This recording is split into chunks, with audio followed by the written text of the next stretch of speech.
Hello, long time no see. This will be a brief video. My name is Joshua.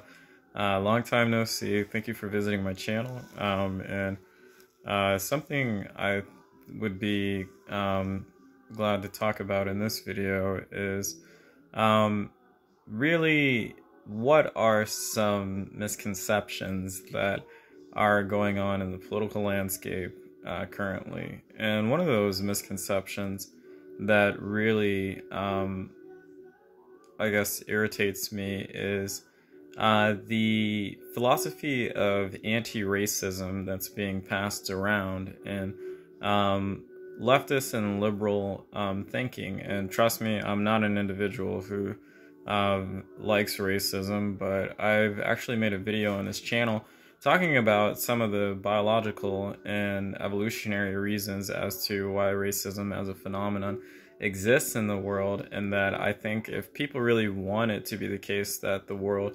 is less filled with individuals who are racist, then actually understanding the psychology and the biological impetus for it is necessary, because you will not be able to shout people out of their opinions or just punish people to the point where they change their minds, because honestly, the system of social punishment and punitivity that we push towards the very far right will bring out even greater anger from the right side of the most fascist and racist political factors, and will only bring about something like a civil dispute and war, which we have seen glimpses of already in terms of the storming of the Capitol.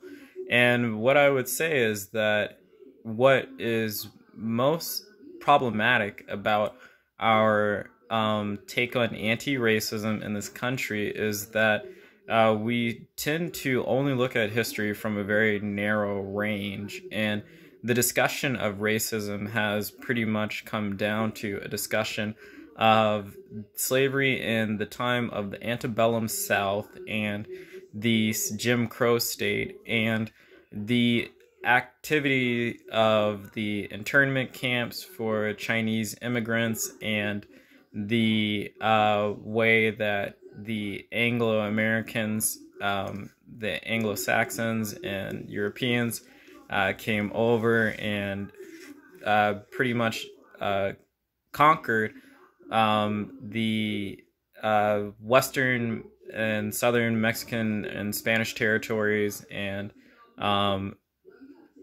basically nearly wiped out the Indians and committed heinous, treacherous political actions against them.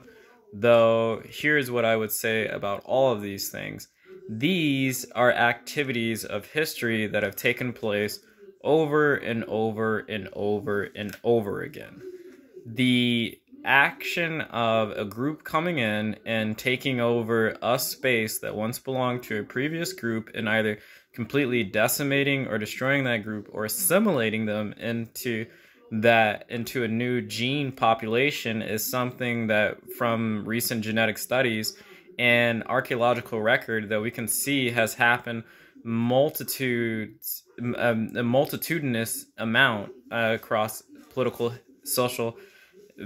history, even if you want to call it that. I don't care about politics as much as I care about understanding human nature and the world. And when you look across human history, is it anything new that what happened during the time of colonization in America? No, it's not. And was slavery here in America the worst ever showing of that institution? No. And are Black people the group that has been most maligned by the institution of the Atlantic slave trade, and the institution of American slavery? And again, I would say no. Most people have a very myopic view of these phenomena, and only look at history as if it began in the 1930s, or human history as if it began post the Industrial Revolution, or around the time of the American colonization.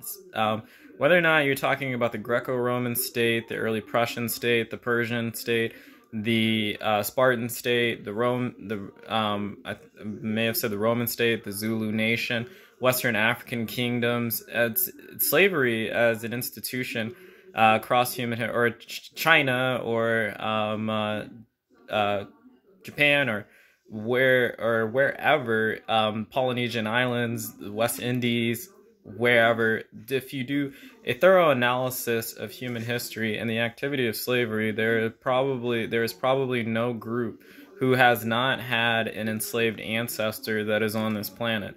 Everybody, pretty much from Slavs to Europeans to black people to whoever has experienced slavery, there are very few winners on any side in history.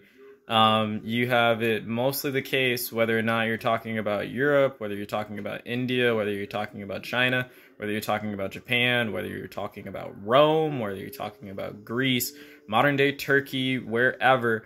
It was the case that there was an indigenous population and a roving group came through that population and subjugated it, either made slaves or serfs or a lower order class, and then there were the masters or the dominant class. And that is, even to this day, when archaeologists that are not into Indian mythology look at Indian true history, it looks very much so like India has the same story, why there's such a heavy caste system. Caste systems are pretty much not completely a thing of all of the world, but there is sort of a natural caste system, in the sense that Nietzsche first proposed the thought between masters and slave morality. But really, where it's not about morality, it's more so about a activity that happened across all of history that had a group come into a region and subjugated, either eliminated or integrated, or in most cases subjugated with some kind of law and order. And usually it's multiple groups at once, and that's where the prominence of law comes from, because for the conception of law, one of the reasons as to why law emerged is because when a ruling class comes in, usually there are different tribes or groups within a region, and now they're forced to be together and under one rule. And more so than the two groups wanting to overthrow their master or the dictator, there tends to be more infighting between that group. And so law was invented to prevent too much fighting between competing rival groups that have been brought together under one masterful collusion. And so that's what you have going on. And I think, look, whenever you really want to understand what's going on in the political landscape, do not trust the narratives and look more to the facts of history and the facts of human nature. Look at what a human being is, and look at what the world has been from at least recorded history to this point, and you will not find very many new games being played. I think the reason why there's so much of this anti-racist profiteering going on at this point in time in American history is because there are many programs that are a part of the American government, such as, well, I don't want to go through the list of them, but very many people profit from the, so for instance, I believe it's about $40 billion that have been poured into, trying to rectify the wrongs of the past against the black community. And I've lived in all black communities, and I can tell you, not very many working class, normal black people see that money.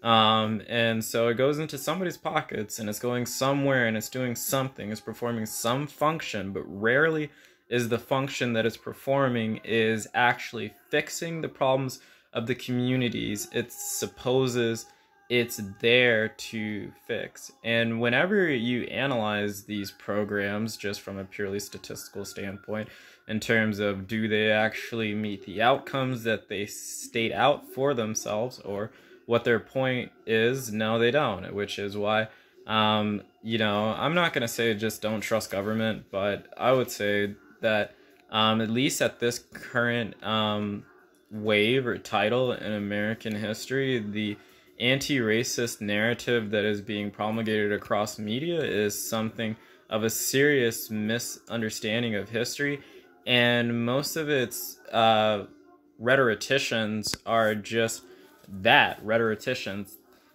Ta-Nehisi Coates, if I ever got into a debate with him, I would rip him apart. Coleman Hughes is somebody that I think people should give more of their ear and attention here and too, and you should watch their presentation before, I believe it's I don't know if it's Congress or Board of Senate. I don't think it was before the Senate. I think it was before Congress.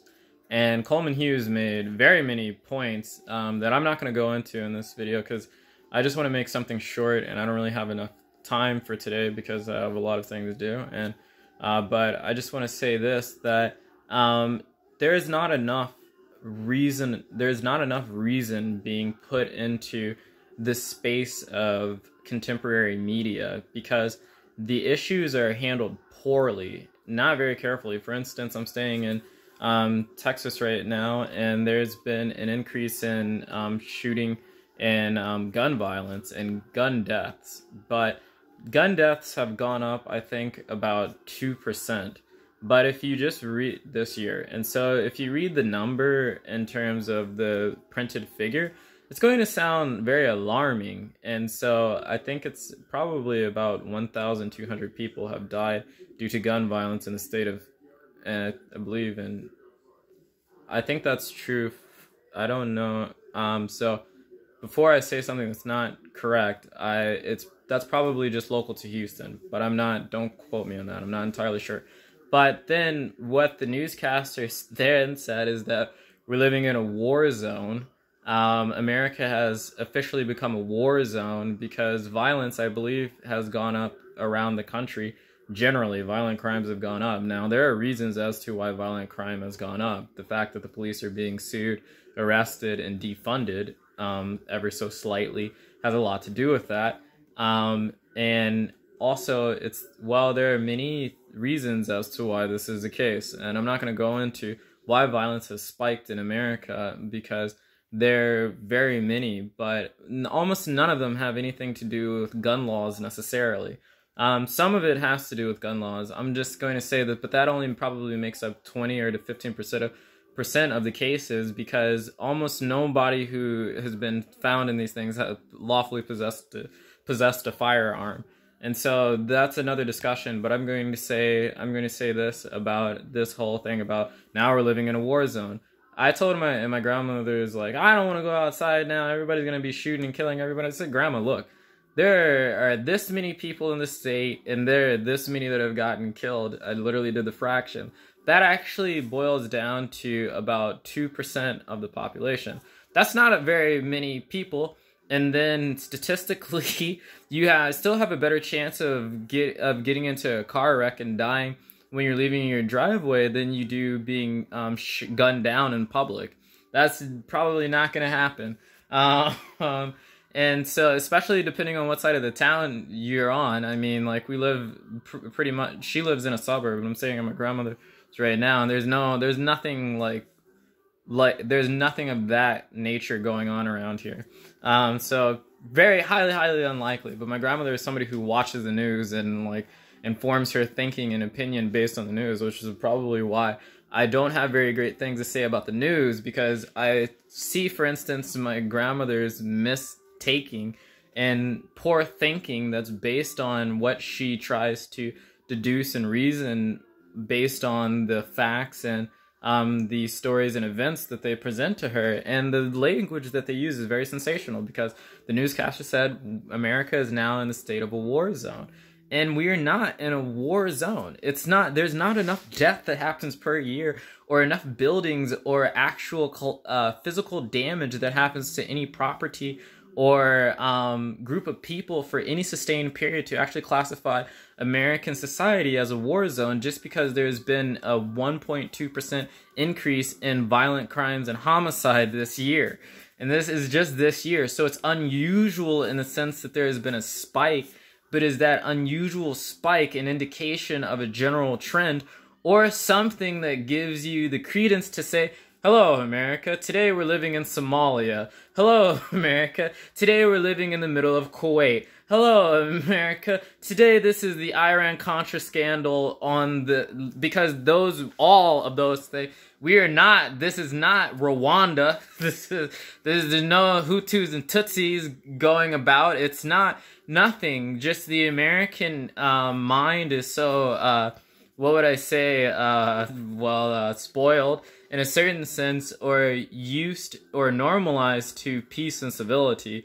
And so when there is a very giant spike or disturbance in this, everybody freaks out. But freaking out is not even close to the accuracy of the truth of the trends that are going on in the world right now. And it's the case that I think even why news agencies present things that way is because most of those syndicates are owned by leftist thinking types, and they definitely want either stricter gun laws or the banning of assault rifles, and this is more of a credence or a case to that prerogative. And so I'm not saying what I think about people owning assault rifles. I'm just saying what I think are the motivations. And so I think I don't trust any of it, but I think people's tendencies too is problematic. And so I think that the race narrative, because guess who is promoting so much of the anti-race narrative? It's the news. And so I would say that, look, before you want to hate a white person, or before you think that the problems of this contemporary black culture is due to what happened in the antebellum South during the time of slavery and Jim Crow, just get some more facts and do a more thorough reading of history and black people in America and what black people were like right after the end of slavery. What the founding fathers were concerned with in terms of the emancipation of slaves, what slaves were concerned with in terms of the emancipation of slaves, what Frederick Douglass and so many others had to say. Then look at the the black community post-slavery, and then look at the black community post-1960, and then in particular post-1980s, the 1980s, and its socio-political or economic outcomes, and then talk about what you want to say about racism, because I can tell you it's a lot more complicated than racism.